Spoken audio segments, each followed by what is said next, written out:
오늘 이 말씀은 예수님께서 하나님 나라를 선포하신 그런 내용입니다. 사람들은 이 하나님 나라를 이분법적으로 생각합니다. 우리가 이 세상 살아갈 동안에는 이 세상 나라에서 살아야 되고, 죽고 나면 하나님 나라 천국에 들어간다, 이제 이런 생각을 하고 있습니다. 이 세상 나라는 이 지상에 있고, 하나님의 나라는 하늘 저 위에 있다, 그렇게 또 생각을 합니다. 우리나라 사람들은 하나님의 나라를 천당 개념이다, 그렇게 생각을 많이 합니다. 천당이니까 집당자를 쓰면 집당자, 어떤 집이나 장소로 생각을 많이 합니다. 이 세상에 집으로 들어간다 생각을 합니다. 성경에서 말하는 이 하나님 나라는 그게 없는 것은 아닌데 훨씬 더 중요한 게 뭐냐니까 하나님의 통치 개념입니다. 만왕의 왕이신 하나님의 다스림을 받는 그곳이 하나님의 나라고, 그곳에 하나님 나라가 임하게 됩니다. 내가 하나님 말씀에 다스림을 받으면 내가 하나님 나라입니다. 우리 가정이 하나님의 말씀에 통치를 받으면 우리 가정이 하나님의 나라입니다. 우리 교회가 말씀에 믿음으로 반응하게 될 때 이것이 하나님 나라입니다. 근데 서로 싸우고 이렇게 하면은 세상 나라보다도 못한 곳이 교회가 될 수가 있습니다. 그래서 얼마든지 이 세상에서 하나님 나라에 들어갈 수가 있고, 하나님의 백성으로 살아갈 수가 있고, 이 세상에서도 영생을 누리면서 살아갈 수가 있습니다. 죽고 나서 영원히 사는 것이 아니고 예수 믿고 하나님 말씀에 순종하고 반응하는 순간 우리에게는 영생이 지금 시작되고 있는 겁니다. 여러분, 아침은 갑자기 옵니다. 하나님 나라의 아침은 예수 그리스도가 복음을 선포하심으로써 갑자기 찾아왔습니다. 그전에는 이 세상이 너무너무 어두웠어요. 먼둥이 트기 전에 제일 새벽이 어둡지 않습니까? 제일 어두울 그때 갑자기 예수 그리스도가 하나님 나라가 너희들에게 가까이 찾아왔다, 그 선포하심으로써 갑자기 하나님 나라가 이 세상에 침투에 들어왔습니다. 참으로 힘있는 시작이었습니다. 그래서 누구든지 주님의 말씀을 듣고 믿기만 하면 하나님 나라가 임하게 되었고, 하나님 나라 능력을 받을 수 있게 되었습니다. 재용서를 받게 되었고, 하나님의 무한한 축복을 이 세상에 끌고 와서 살아갈 수 있는 참으로 힘있는 나라가 우리 가운데 지금 들어왔다는 것입니다. 그래서 모든 인간들은 이 세상에서 어떻게 잘 먹고 잘 살까, 여기에 관심을 쓸 것이 아니고 훨씬 더 큰 나라, 이 긴급한 부르심에 반응을 하도록 지금 말씀하고 있습니다. 왜냐하면 이것은 우리의 영원한 운명을 결정하기 때문인 것입니다. 오늘 우리 하나님 나라를 선포하시는 이 주님의 음성에 귀 기울이고 온전히 믿음으로 반응하는 귀한 권속들 되시기를 바랍니다.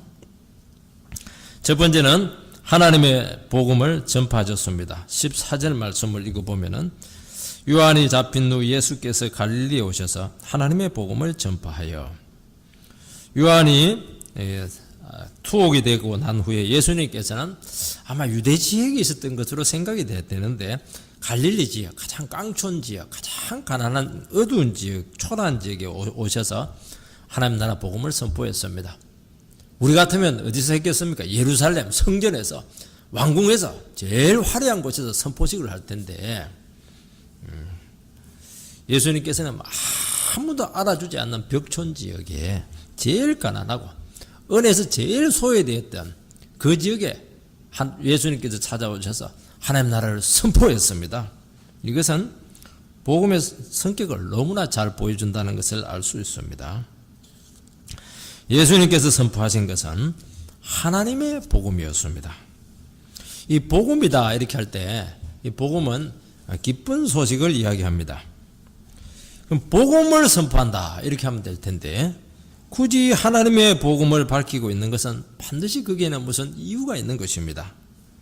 하나님의 복음이니까 하나님께서 주시는, 인간에게 주시는 참으로 기쁜 소식을 전한다는 것입니다.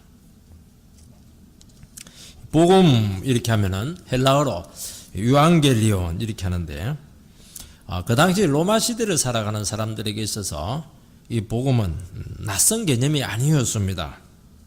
그 당시 로마 시민들 또 로마의 지배를 받고 있는 속주민들은 이것을 황제의 명령으로 알고 있었습니다. 로마 황제는 로마 시민들과 로마 속주민들에게 전령을 보내어서 황제가 하고 싶은 그런 메시지를 전하게 되는데 이것을 유앙겔리온, 복음이다 그렇게 이야기합니다. 로마 황제가 주는 가장 기쁜 소식은 야만족을 전쟁에서 물리쳤다. 그래서 이 나라를 지켰다 하는 것이 제일 기쁜 소식이 됩니다. 그리고 전쟁을 준비하기 위해서 더 많은 세금을 내라. 또 군인으로 지원해라. 이런 것까지 다 포함되어서 복음이라고 합니다. 로마는 영토가 넓어지면 가장 먼저 한 것이 무엇이냐면은 도로를 확충하고 도시를 건축을 합니다. 그러니까 많은 그 백성들로 하여금 부역에 동원을 시켰던 것입니다. 전쟁에서 승리하면은 엄청난 전리품을 가지게 되고 영토는 넓어져서 팍스 로마나 로마에 의한 이 평화 지역이 굉장히 확대될 수가 있었습니다. 이것은 그 백성들에게 너무나 기쁜 소식이었습니다. 그러나 반대로 많은 세금을 내야 되었고 많은 노역에 동원이 되었습니다. 그래서 황제의 이 기쁜 소식은 기쁜 소식이지만 또 한편에서는 참 많은 부담이 되었고 희생이 따랐습니다. 로마는 온 세상을 향해서 황제의 명령은 무엇이냐면은 이제 이 세상에 진정한 평화와 질서와 안전을 확보했다 하는 선포였습니다. 그러나 로마 황제가 준 이 선포는 인간이 만든 평화였고 인간이 세운 질서였고 로마의 무력에 의한 안전성의 확보였습니다. 모든 인간이 공감할 수 있는 복음이 아니고 로마 중심의 질서였고 평화였기 때문에 로마 중심의 복음이었습니다. 여러분, 인간에 의해서 건설된 평화는 불완전한 평화고 인간의 노력에 의해서 건설된 영화는 언제 무너질 수 알 수 없는 것입니다. 그 당시 사람들은 이 로마의 평화, 로마가 이룩한 인간의 이 영광은 영원할 것이라고 믿고 이 나라에 소망을 걸었던 사람들이었습니다. 그러나 로마는 망했고 한때 과거의 영광으로 지금 남아 있습니다. 인간이 만든 가장 완전한 나라였지만은 결국에는 인간 속에 있는 이 죄 문제를 극복하지 못했기 때문에 마지막 종말이 참으로 비참했던 나라가 로마였습니다. 이게 뭐냐니까 인간이 세운 나라의 한계였습니다. 복음은 아무도 알아주지 않고 철저히 소외된 변방, 로마에 비해서는 이 갈릴리 지역 어디 있는지 아무도 알지 못했습니다. 바로 그 변방에서 아주 힘있게 시작이 되었습니다. 그러나 이 복음이 로마를 정복했고 세계를 정복했고 지금은 로마는 문화재로 남았지만은 이 복음은 전 세계를 지금 아직도 맹렬하게 공격하고 있는 것을 알 수가 있습니다. 이 나라가 영원한 나라이기 때문인 것입니다. 이 복음은 하나님의 말씀의 선포와 함께 시작이 되었습니다. 이 나라는 인간의 노력이나 동의가 필요한 나라가 아니라는 것입니다. 오직 하나님께서 주신 말씀으로만 세워지는 나라인 것입니다. 전적으로 하나님의 능력이지 인간은 개입할 여지가 전혀 없는 것입니다. 이 전파하다고 할 때 헬라어로 케루소, 선포하다, 가르치다 이렇게 번역할 수가 있습니다. 참 놀라운 사실은 하나님의 말씀에 선포되면은 하나님 나라가 딱 생깁니다. 놀랍지 않습니까? 이 세상 나라는 어떻게 해서 생깁니까? 돈이 있어야 되고 군사력이 있어야 되는데요. 하나님 나라는 그거하고 아무 상관이 없습니다. 하나님 말씀이 선포되면은 믿음으로 반응하는 사람들이 생기게 되고 그 사람들 가운데 하나님 나라가 딱 임하게 됩니다. 이게 뭐냐니까 하나님 나라의 특징입니다. 복음의 비밀이죠. 여러분, 인간에게 있어서 가장 기쁜 소식이 무엇이겠습니까? 자녀들이 어려운 시험에 합격한 거 얼마나 감사합니까? 가난했는데 많은 돈을 벌고 또 좋은 집에 살면 얼마나 감사합니까? 참 좋은 겁니다, 이거. 그러나 가장 기쁜 소식은 하나님께서 죄인들을 용서하시고 그 죄인들을 이제 내 백성으로 삼겠다. 나는 너희들이 있는 모습 그대로 받아주겠다. 이게 최고로 기쁜 소식입니다. 인간의 복음이 실패한 이유, 로마가 결국에는 그렇게 완벽한 나라를 만들었지만 망한 이유가 인간의 죄 문제였는데 하나님께서는 바로 인간의 이 죄 문제를 해결했습니다. 그래서 이 땅에 진정한 하나님의 축복을 가져왔고 하나님의 능력을 끌고 올 수 있게 되었고 이 땅에 하나님 나라를 실현할 수 있게 되었던 것입니다. 그렇게 소망했던 이스라엘 백성들이 다윗을 통해서 실현하려고 했지만 실패했던 그 하나님의 나라가 이제 실현될 수 있게 되었다는 것입니다. 하나님께서는 죄인들을 구원하시는데 전적으로 하나님께서 책임을 지십니다. 우리의 영혼의 상태와 상관없이 하나님께서 먼저 찾아오셔서 인간의 근본적인 죄 문제를 해결하시고 하나님과 바른 관계를 회복하게 하셨던 것입니다. 유대인들이 생각한 정치적인 능력에 의해서 군사적인 그런 힘에 의해서 혁명을 통해서 오지 않았습니다. 오직 하나님의 말씀을 통해서 이 땅에 하나님 나라가 실현이 되었던 것입니다. 여러분 모든 인생들에게 가장 중요한 것은 복음의 말씀을 듣는 것입니다. 하나님의 말씀을 듣고 믿음으로 반응하는 것입니다. 여러분 하나님의 말씀은 단순히 정보가 아닙니다. 어떤 메시지를 전해주는 것이 사실을 전해주는 것이 아닙니다. 이 하나님의 말씀은 실현되는 능력을 가진 말씀입니다. 천지를 창조한 말씀이고 아무것도 없는 무에서 온 세계를 만드신 이 능력의 말씀, 이 말씀 듣기만 하면 무에서 유를 창조합니다. 절망에서 소망을 창조합니다. 죽음에서 생명을 창조합니다.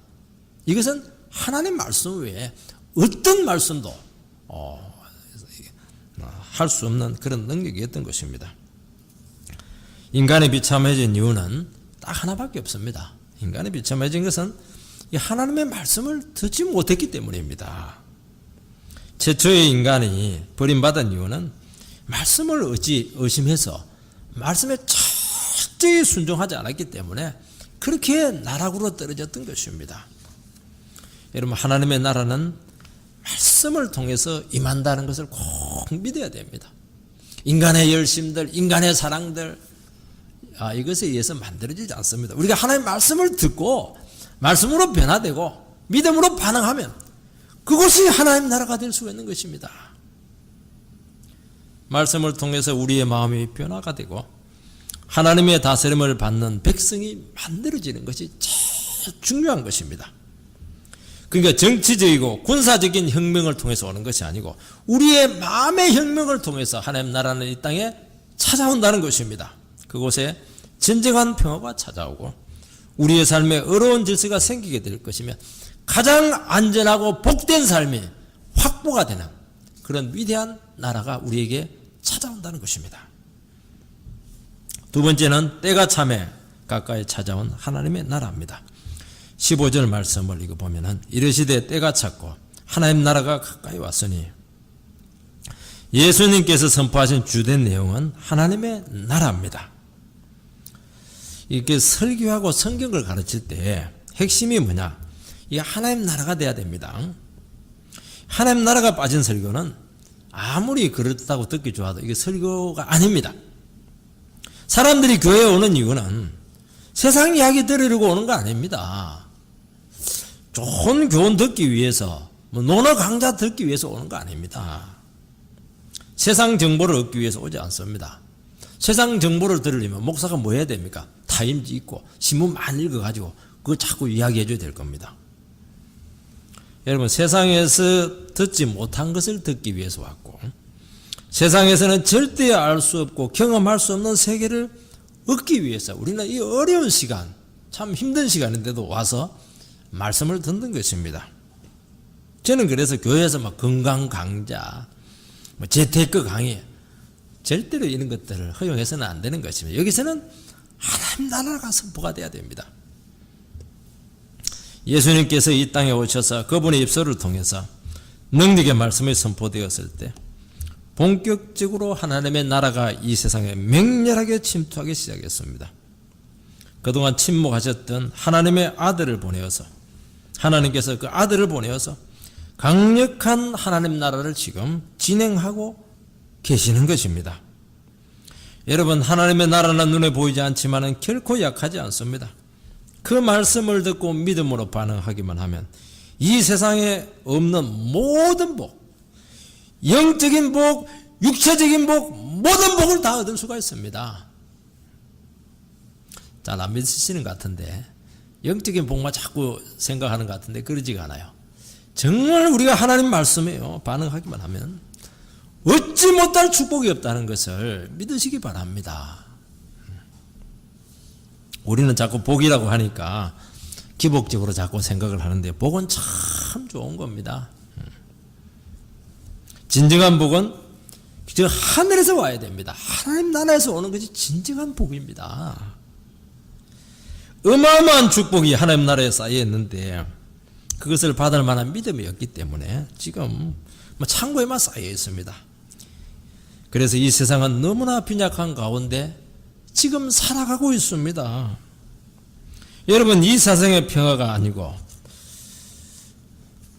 분쟁이 끊이지 않는 이유는 이 세상에서 이 세상의 모든 것이라고 여기고 그것을 움켜쥐려고 하기 때문에 그런 것입니다.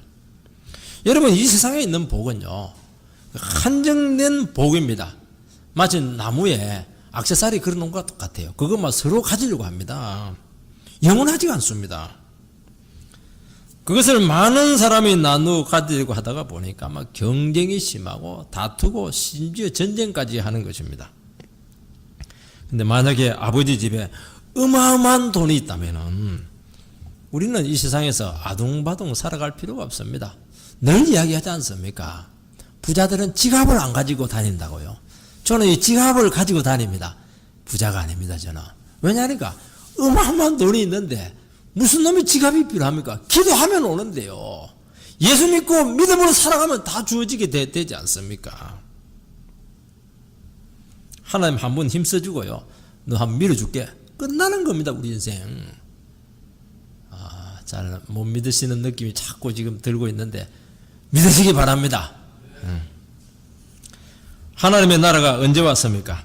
때가 찼고 이 표현 속에 다 들어 있습니다.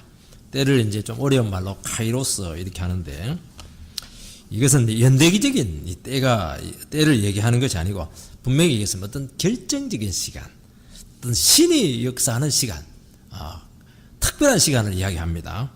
영어에서 이제 크라이시스 할 때 크라이시스를 이제 우리 위기다, 위기의 때다 그렇게 번역을 하는데 이게 뭐냐 카이로스에서 온 겁니다. 이게 언제가 위기입니까? 하나님이 하나님의 뜻을 이루기 위해서 역사 속에 들어와서 간섭하시는 어떤 결정적인 시기가 위기입니다. 위기는 기회죠. 하나님의 정한 때, 하나님이 계획하신 때가 지금 꽉 찼습니다. 때가 찼다. 하나님이 지금 뭔가 이루려고 하는 것입니다. 우리가 만삭 여성이 임신을 해서 이제 배가 불러옵니다. 9달, 10달이 다 되면은 지금 출산에 임박했다 하는 것을 알게 되고 막 대비를 합니다. 기저귀도 사놓고 막 여러 가지 젖병도 사놓고 이렇게 합니다. 갈라디아서 4장 4절에 보니까 때가 참에 하나님이 그 아들을 보내사 여자에게서 나게 하시고 율법 아래 나게 하신 것은 이게 때가 찼습니다. 아들을 보내어서 그 아들을 이 땅에 보내신 것입니다. 이때가 언제입니까? 예수님이 오시기 전에 역사상 가장 영적으로 어두운 그 때였습니다. 인간의 모든 가능성이 철저히 차단된 그때가 때가 찬 때입니다. 하나님께서는 인간으로 하여금 스스로의 노력으로 구원의 가능성을 한번 모색하도록 얼마든지 살아가도록 오랜 기간 그들에게 기회를 주었습니다. 유대인들에게는 무엇을 주었습니까? 율법을 주어서 율법을 한번 구원을 이루어봐라 그렇게 했고 이방인들에게는 양심을 주었고 도덕을 주었습니다. 그래서 너희들 양심껏 살아봐라. 여러분 도덕을 실현시켜봐라. 헬라인들에게는 무엇을 주었습니까? 철학을 주었습니다. 이 모든 인간의 시도가 철저히 무력화되었을 때가 찬 때입니다.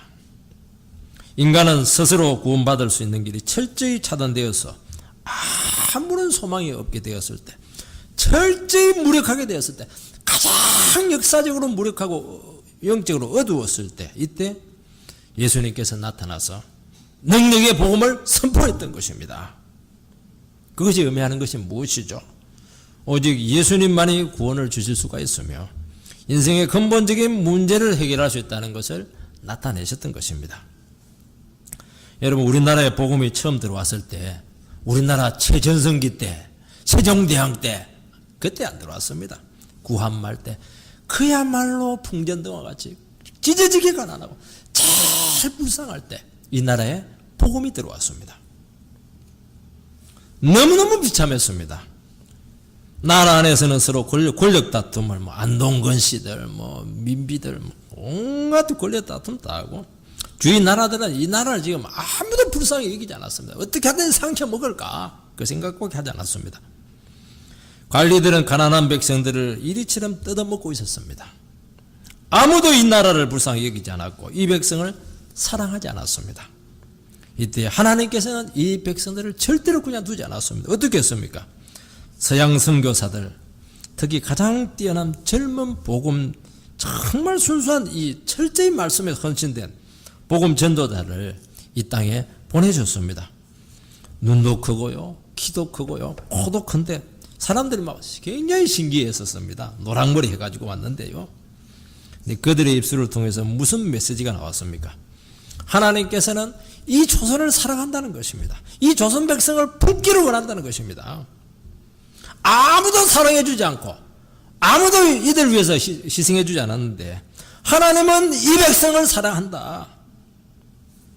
이 조선인들에 대한 하나님의 계획이 있다는 것을 선포했습니다. 이 나라 백성들은 여기에 폭발적으로 반응을 했던 것이죠.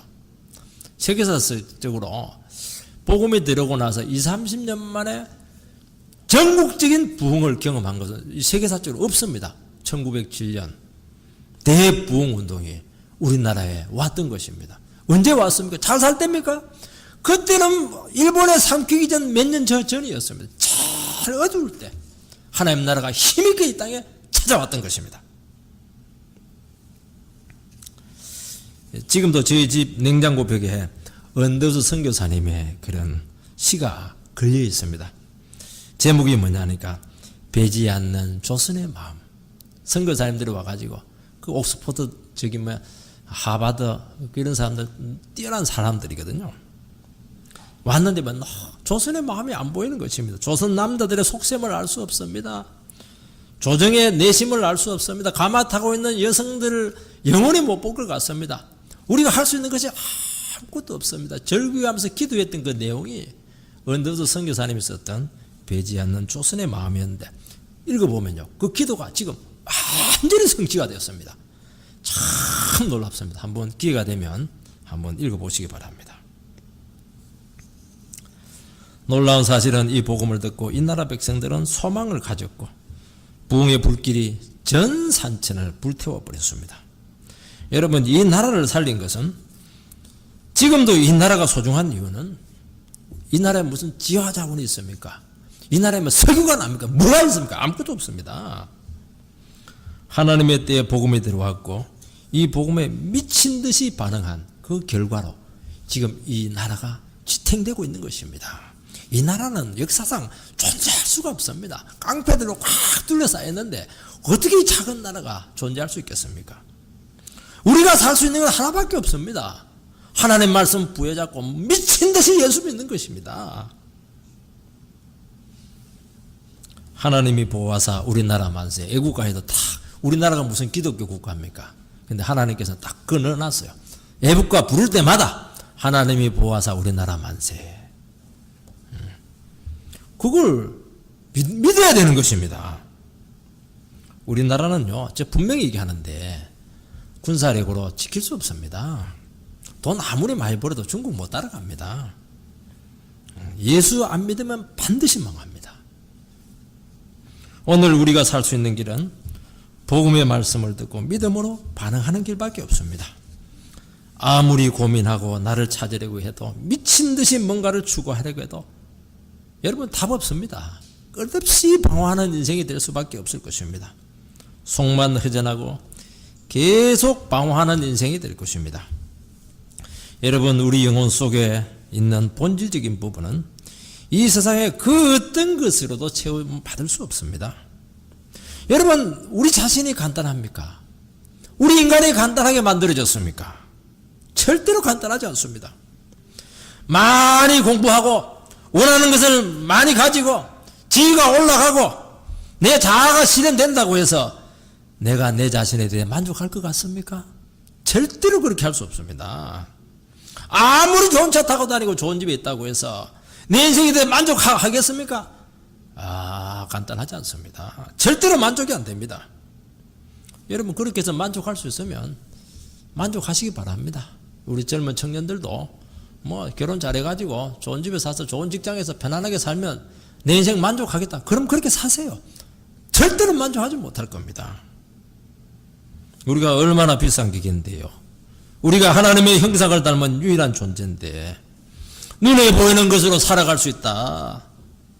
스스로를 속이는 겁니다. 저는 그렇게 못 삽니다.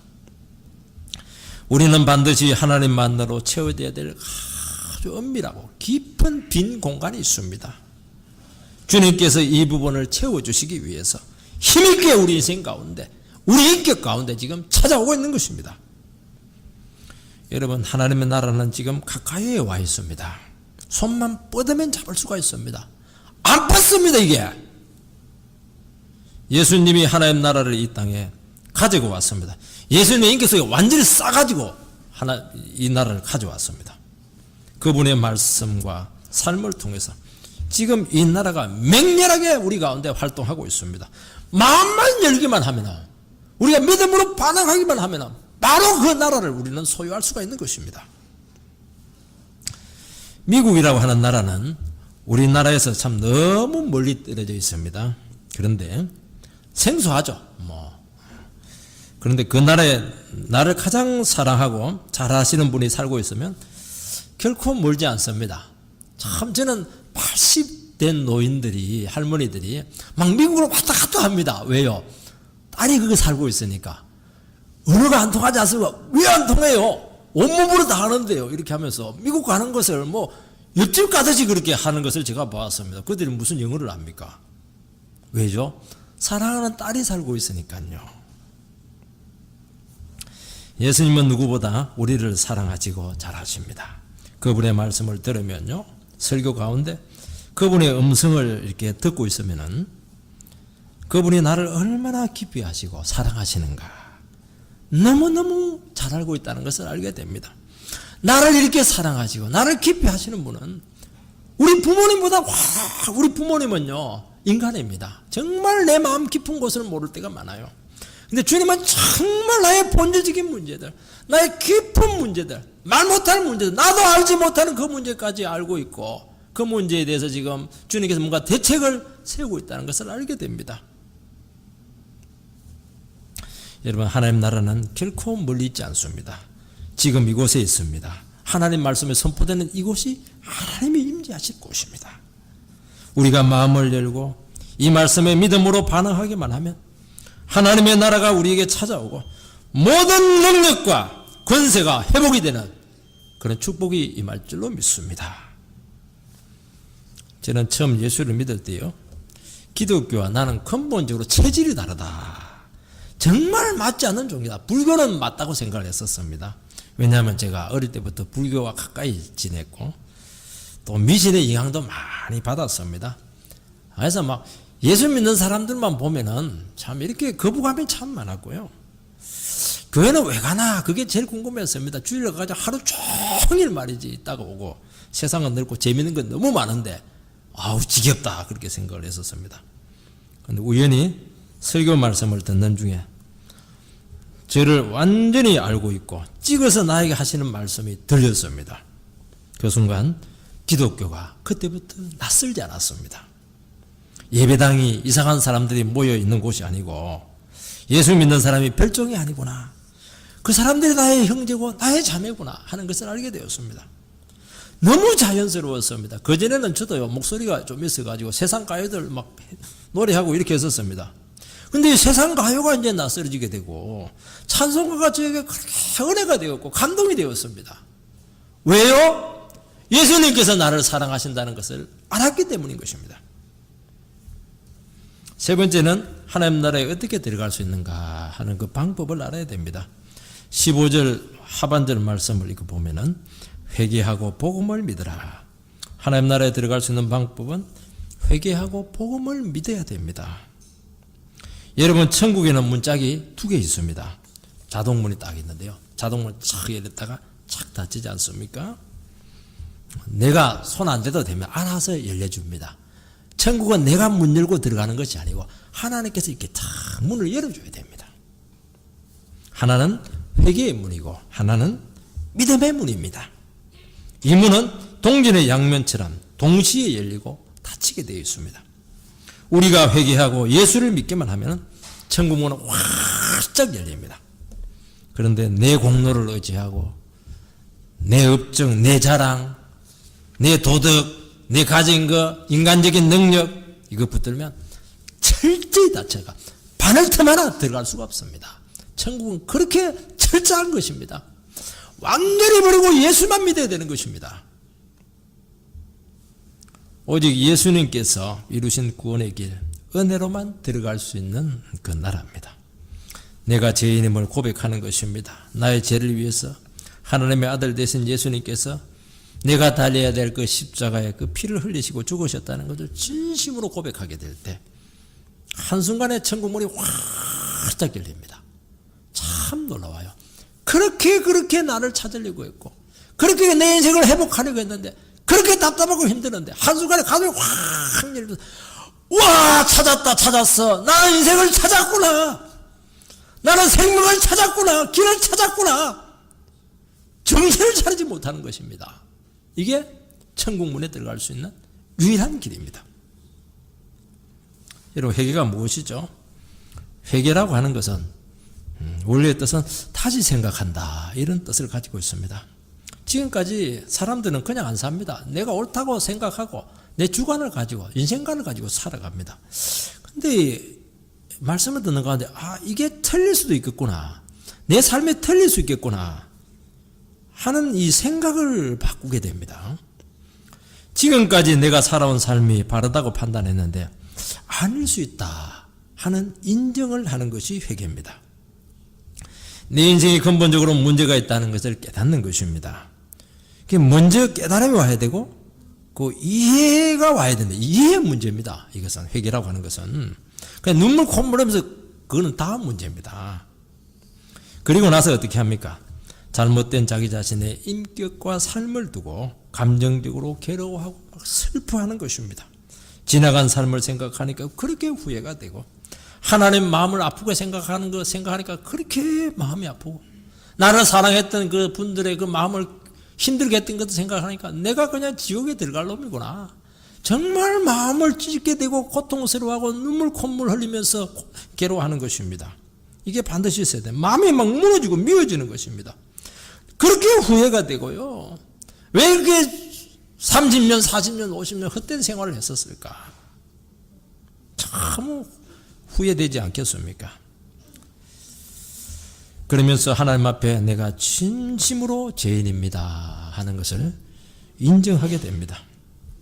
자기 자신의 불신과 패역과 교만이 하나님의 마음을 너무나 아프게 했고 이것은 결국 지옥의 심판밖에 없다는 것을 진실로 인정하게 됩니다. 그래서요, 지옥 밑창까지 그 영혼이 갔다 옵니다. 어떤 사람들은 막 코에서 막 유황 냄새가 납니다. 너무너무 괴로워가지고 지옥에서 유황 냄새를 그냥 맡고 오는 것입니다. 눈물과 한숨으로 자기 자신의 삶을 슬퍼합니다. 그러나 그것만으로도 회개가 된 것이 아닙니다. 결단을 해야 돼요. 결단을. 다시는 죄되고 헛된 열매 없는 삶을 살지 않겠습니다. 완전히 청산하겠습니다. 주님께로 확 돌아서겠습니다. 180도로 완전히 내 삶을 바꾸겠습니다. 요게 딱 여기까지 와야 됩니다. 삶의 방식을 근본적으로 뜯어 고쳐야 됩니다. 라이프 스타일을 바꿔야 됩니다. 세상 중심의 삶에서 말씀 중심으로 돌아와야 됩니다. 그래서 회개는 성격의 변화요, 생각의 변화요, 의견의 변화요, 방법의 변화요, 삶의 변화다 하는 것을 기억해야 됩니다. 그래서 회개라고 하는 이 단어는 오직 기독교에만 있습니다. 유교에도 없고 불교에도 없고 아무 데도 없어요. 오직 기독교. 인생을 완전히 바꿔낼 수 있는 단어는 기독교밖에 없습니다. 뉘우침 아닙니다. 반성 아닙니다.